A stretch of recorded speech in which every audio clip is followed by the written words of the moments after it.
Greetings, this is Bradford Townsend.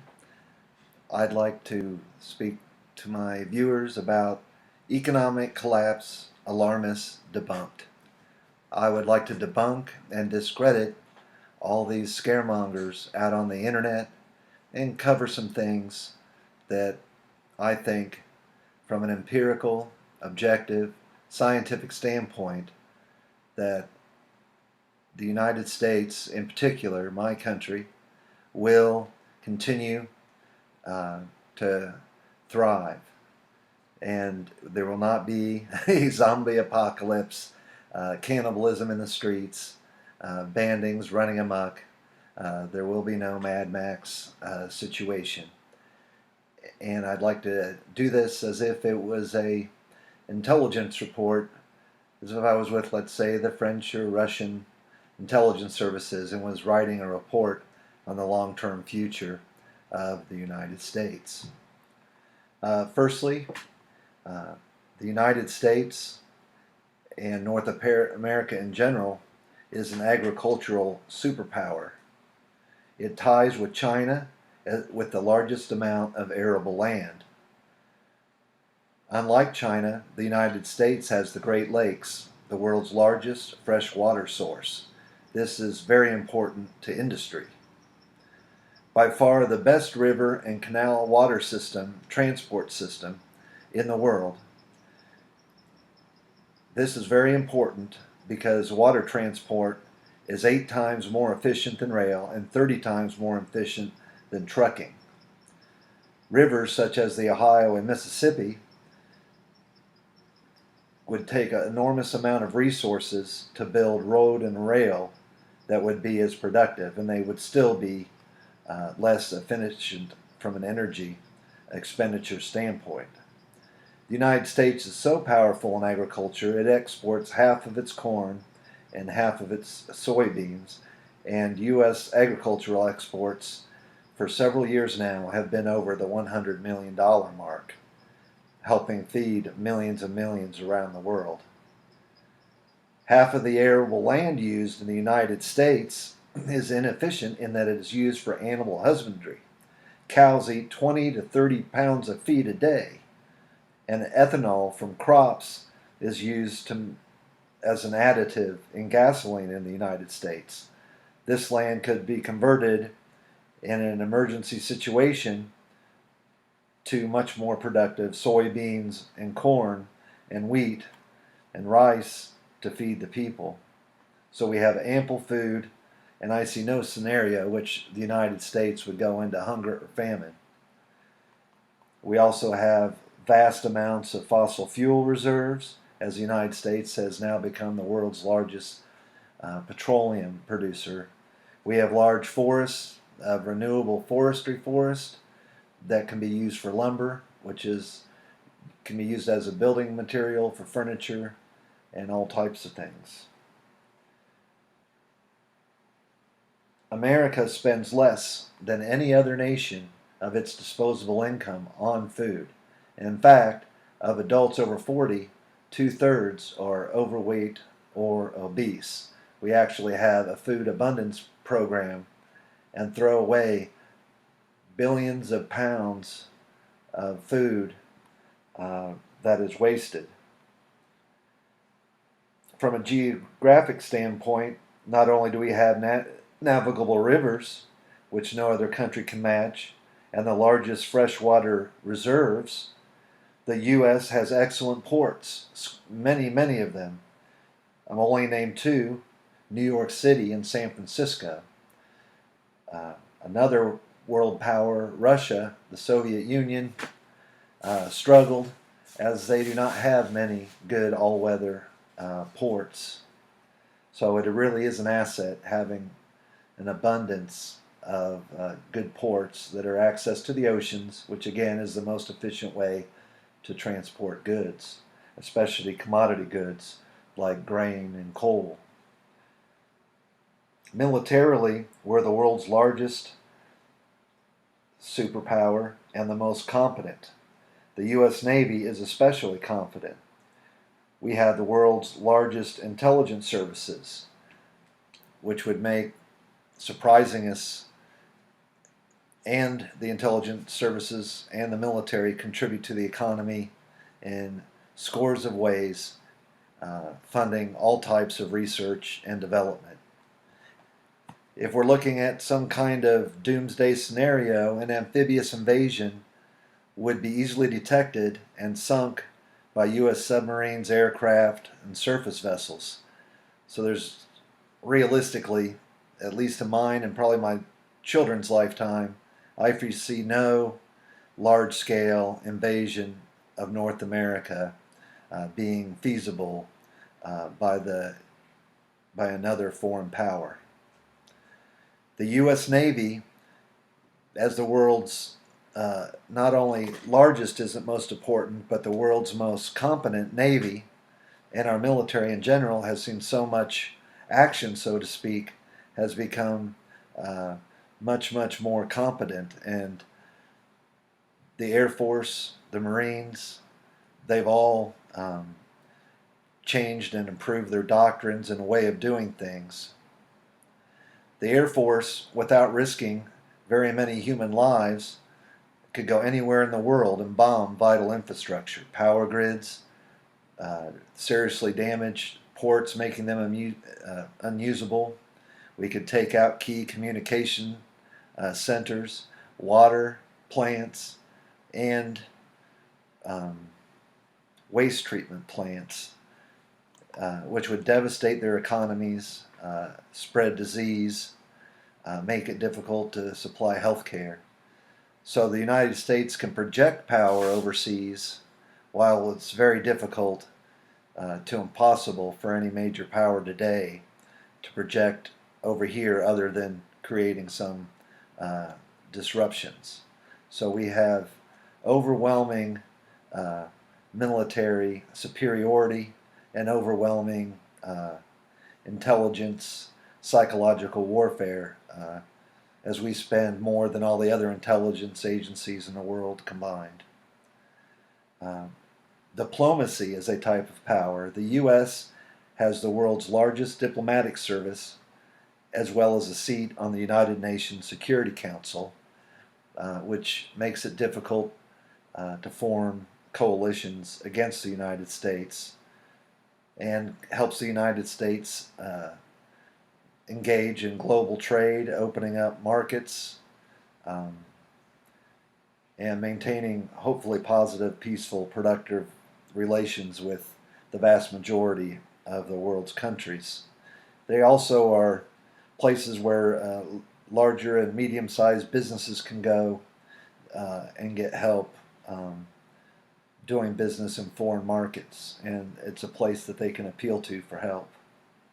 Financially, the U.S. has the best financial system in the world, which is federal in scope, where many parts of the world are fragmented and not unified. It's the easiest country in the world to start an enterprise and a culture of risk-taking. And more importantly, the U.S. allows for failure. Having failed at creating an enterprise is considered a good learning experience by the venture capitalists. Many successful businesses were created by founders who had several fails before they finally hit it. We don't have debtors' prisons anymore. You can fail, you can file for bankruptcy, you can just quit and sell off your assets, take a break, regroup, learn from your mistakes, and try again. In America, you don't just get first and second chances, but you can get many, many chances. The next major asset of the United States is its people. There's a quote, I'm not sure by who, that says, demographics are your destiny. Excuse me. The United States, of all the major countries, has the best demographics. Not too much growth, and not a declining population. We have an excellent higher educational system, and we bring in talented people from all over the world to study in our research universities, who then stay Jeez.